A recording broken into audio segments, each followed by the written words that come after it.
Malayalam industry cinema இண்டஸ்ட்ரியை வந்து ஒரு ராஜினாமா செய்து கூண்டோட கலைக்கப்பட்டிருக்கக்கூடிய ஒரு சூழல் தமிழ்நாட்டில் என்ன நிலவரம்? நடிகைகளுக்கு பாதுகாப்பு இருக்கு?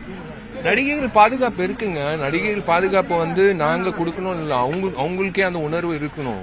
அவங்க யாராவது இந்த மாதிரி தரைக்குறைவா யாராவது பேசுறாங்களோ இல்ல ஏதாவது அழைப்பு வருதோ, நான் தான் சொல்றேன், செருப்பால் அடிங்க, எடுத்து செருப்பால் அடிங்க. நீங்க வந்து நாங்க இருக்கோம் நடிகர் சங்கம், நாங்க வந்து இப்ப ஒரு குழு தொடங்குறோம் அவங்களுக்கு பாதுகாப்புக்கு. வந்து புகார் கொடுங்க, அதுக்கப்புறம் பாருங்க என்ன நடக்கும்னு. இது நடக்கலன்னு நான் சொல்லல, ஆனா இது நடந்துச்சுன்னா ஒரே ஒரு விஷயம் தான், காலில் இருக்கிற செருப்பை எடுத்து செருப்பால் அடிங்க, அவ்வளவுதான். இப்ப தமிழ்நாட்டிலையும் இது போன்ற நடிகைகள் பாதிக்கப்படக்கூடிய சூழல் அதிகமா இருக்குன்னு சில நடிகைகள் சொல்றாங்க, இது உண்மைதானா? இல்லைங்க, வரட்டோங்க. இந்த நம்ம எப்படி யூகிக்க முடியும்? அது அந்த மாதிரி ஒரு விஷயம் வந்துச்சுன்னா இது வந்து டெஃபினட்டா அதுக்கான நடவடிக்கை எடுக்கப்படும். யார் தப்பு பண்ணாலும் அதுக்கு தண்டனை கண்டிப்பா சந்திக்கணும்ல. ஈஸியா வந்து எஸ்கேப் ஆக முடியாது. ஒரு வருஷம் எஸ்கேப் ஆகலாம், 2 வருஷம் எஸ்கேப் ஆகலாம். ஆனா நீங்க வந்து தொடர்ந்து நீங்க ஏதாவது அந்த மாதிரி ஈடுபட்டீங்கன்னா கண்டிப்பா அவங்க வந்து உங்களுக்கு தண்டனை உண்டு. அது கண்டிப்பா அது உண்டு. கேரளால ஹேமா கமிட்டி மாதிரி தமிழ்நாட்டிலையும் ஏதாவது கமிட்டி ஏதாவது இருக்கு, ஃபார்ம் பண்றோம். இன்னும் 2-3 டேஸ்ல அறிவிப்பு வந்துடும். 10 பேர் குழுவோட ஒரு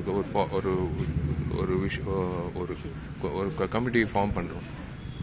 இது வந்து ஒரு சாதாரணமா எடுத்துக்க முடியல. ஒரு சராசரி நடிகர்களோ இல்ல வந்து இண்டஸ்ட்ரியில் இருக்கக்கூடியவங்களோ வந்து ஏமாற்றப்படல. அது ஏமாத்தினது எல்லாருமே வந்து மிக முக்கியமான பிரபலமான நடிகர்கள். அதுல வந்து முகேஷ், ஜெயசூர்யா மேல எஃப்ஐஆர் வரைக்கும் பதிவாகி இருக்கு.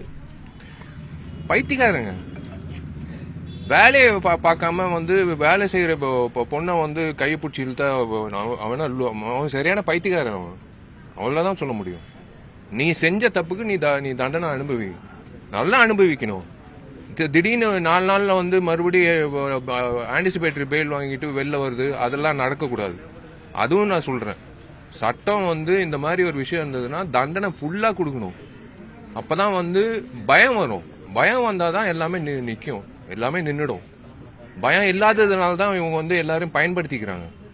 அந்த பயம் உண்டாக்கணும். அதுதான் நான் சொல்ல வரேன்.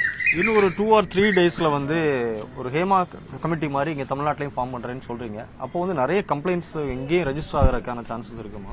தெரியலங்க, நான் எப்படி சொல்ல முடியும்? நான் அந்த மாதிரி சொல்ல முடியாதுல்ல. வர வரைக்கும் நான் வந்து எப்படி நான் சொல்ல முடியும்? ஒரு பொதுச் செயலாளராக வந்து நான் வரக்கூடாதுன்றது தான் நான் எதிர்பார்க்கிறேன். ஒரு சுத்தமான இண்டஸ்ட்ரியா இருக்குன்றது தான் நான் நம்புறேன். பாப்போம், அந்த மாதிரி ஏதோ கம்ப்ளைண்ட் வந்ததுன்னா கண்டிப்பா தண்டனை உண்டு.